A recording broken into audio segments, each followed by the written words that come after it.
Hey everybody, it's Pastor Sam and the Gospel Gunslingers rolling the streets of Tegucigalpa on, what's the date today? January 26th, I think. The first day that the nation is free from communism. You know, it's no joke. We're rolling in the armored vehicle. Listen, the gangs that plagued El Salvador for years, you don't see them in El Salvador, but they're running around here. Roll down the window so you can see. It's armored and thick as my wrist too. Yeah, you know what I'm going to do? I'm going to flip this around so you can see the city, because man, this is a beautiful place and the people are just starting to hope. Hope is just beginning to come alive. There's just a tiny spark of them coming out of Egypt, coming out of their slavery. It's beautiful. Once we get off of the stoplight, I'll show you. Tegucigalpa, man, it's a beautiful capital city. It's in a high valley. You know what it reminds me of? It reminds me of Bogota, Colombia, which is a mile-high city. It reminds me of, we're going to give these people, demos algo a ellos. We're going to give these people $1. Begging. 100 or 200.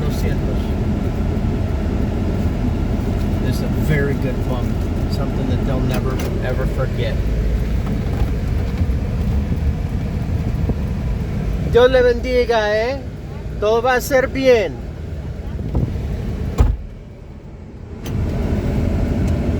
Everything's gonna be okay. That's the first thing that the president said. Look how beautiful this city is. You know, they had some conservative governments. There's no buildings like that in all of San Salvador, you know? Because it's more recently out of leftism. This is a greater country. 10 million people in Honduras. It blocks the isthmus completely. With the Christian president here, Juan Orlando Hernandez, there was no way that the migrant caravans could get through. And so, guess what? Biden had to just throw hundreds of millions of dollars at destroying this place and putting in a communist government. Shame on him. Shame on him. Well, here's the place in its very first day as a free republic. And on a working day, I gotta say, the capital's a ghost town. There's very little going on. So I'll tell you a couple stories. I was talking to my waitress, and I said, hey, how do you like your new president? She was just in the very beginning of being able to express a little hope. Before she said anything, emotion welled up in her. She had tears in her eyes, and she said, I like him. And I said, I like him too. And I said, you know what? Everything's going to be okay. From here on out, things are going to be better. And then she started telling me about how bad it's been. She said, you know, I have this job, the nicest restaurant in town. She says, not everybody has work, but I have a job and I'm thankful for that. And then she said, pretty 30-year-old girl, she said, you know, I take my mom to the pharmacy because she has a alta presión, she has a high blood pressure. And I take her to the pharmacy. Oh, you got to see these mountains. As the mountains surround Jerusalem, so the Lord surrounds his people both now and forevermore. Doesn't matter which direction you look in Tegucigalpa, there's mountains around, and I mean, it's nice. Pine trees. It's just beautiful. And the cattle. Oh, I gotta talk to Texas Slim. We can come over here and get some really respectable beeves. There's some nice cattle in this place. We're gonna get some of them to help build our Salvadoran breed. Probably won't be the last time the armored vehicle comes to Tegucigalpa. So here's what she said. My mom has high blood pressure, and even if we have the money, sometimes we go to the pharmacy and there's no medicine in the pharmacy. Well, that's leftism for you. That's what leftism does. It's a shame. It is a shame. Shouldn't be.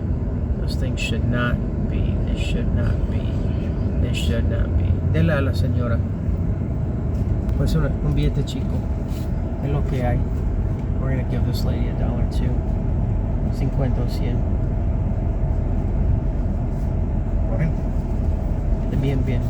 We're gonna give her 40 lempiras, which is a heck of a boost for somebody on the street. Dios le bendiga, doña. Va a estar bien. Va a estar bien. And this is the message of the president. It's gonna be okay. It's gonna be okay. From here on out, it's gonna be okay. You know, another girl was begging. She had a little daughter, just despondent. And this was a pretty girl. Had some scars on her face. Just lived in the nightmare. Just lived in the nightmare. And you know what? I don't know, I gave her 100 lempiras or 200 lempiras, which is an unimaginable bump for somebody on the street. That's probably 7, 8 American dollars. You know, they'd have to bust tail for a long time to earn that. That's food for a week for her and her baby. Look at the mountains up there. More mountains. And you know what? She was just full of tears, and I said, listen, it's gonna be okay. From here on out, it's gonna be okay. Look at these lovely neighborhoods. Now there's some favelas here too. But just look what a beautiful city this is. Picturesque. Volcanoes in the background. More mountains in the background. Yeah. So here we go. And we're gonna ride on out of here and be back in El Salvador when the sun goes down. Because the fact is, it ain't safe here. There's every danger. Both of the gangs that plagued El Salvador just live large here because the Xiomara Castro's government, the Zelaya crime syndicate government, protected them, covered for them. And so that's the deal. All those gangs that got across the border to this nation are mostly home free, or at least they have been. Guess what? Tomorrow it won't go so well for them because there's a new sheriff in town. Tito. We're so thankful that Nasry Tito Asfura is the new president of Honduras from this very day. I'm sure he's having cabinet meetings. I'm sure he's firing people as fast as he can. I'm sure a lot of people are scared, stupid. You know, we literally drove into a communist country this morning. Can you believe it?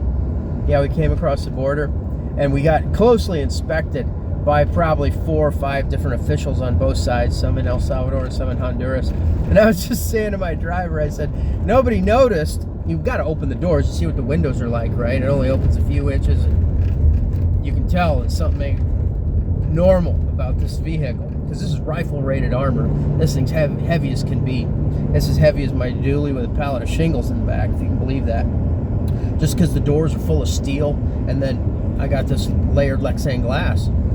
All right, so we were driving away from the border, and I said to my driver a little early, right? I said, "So nobody noticed where our vehicle's armored?" And he says, "Yeah." And right then, a Special Forces soldier that was out on the road stepped in the road, gave us the stop signal. So we stop. Driver opens the door, and he taps on the window, and he goes, "You got a permit for this armor?" And my driver gave him what for. He said, "Hey, we're Salvadoran. We don't need a permit for armor." Like, hey, we come from a free country, sucker. And this was a tough dude. Wears black beret, man, pulled down, had a great big wide muscular jaw and a wide base. He was a tough dude, and full battle armor, you know, and a mags and a rifle. My driver stood up to him and said, "Hey, we're from a free country. What are you talking about? We don't need a permit for that." And right then I held up my press pass, and he saw that American flag on there, and he backed right off immediately. Like, oh shit, it's not like it used to be. It's not a communist country with Sleepy Joe Biden's deep state department propping it up and backing it up with mountains of propaganda, slush funds, and U.S. aid money going to all the gangster outfits and for the trafficking of migrants. No, all that's over. All that's over. Well, that's what I got to say from the streets of Tegucigalpa. I'll give you one last windshield. You can just check out the lovely afternoon. You know, we're going to spend more time in this town. And this country has been off limits. Now I can just come over here anytime I want. I can hop a little flight, I could ride over here on the motorcycle. Once everything's just a little bit more chill, I'm gonna show you the cityscape here. Once everything's just a tiny bit, the city center was right there. I don't know if you got to see it. Anyhow, we're gonna hang out in Tegucigalpa. The weather here is so nice because of the altitude. It doesn't even feel like the tropics. It feels like a mountain village. It's pretty cool. All right, guys. Believe God with us that we live to get out of town, because we got a long ways to go through cartel territory before the sun goes down. All right. God bless. I'm your friend, Pastor Sam.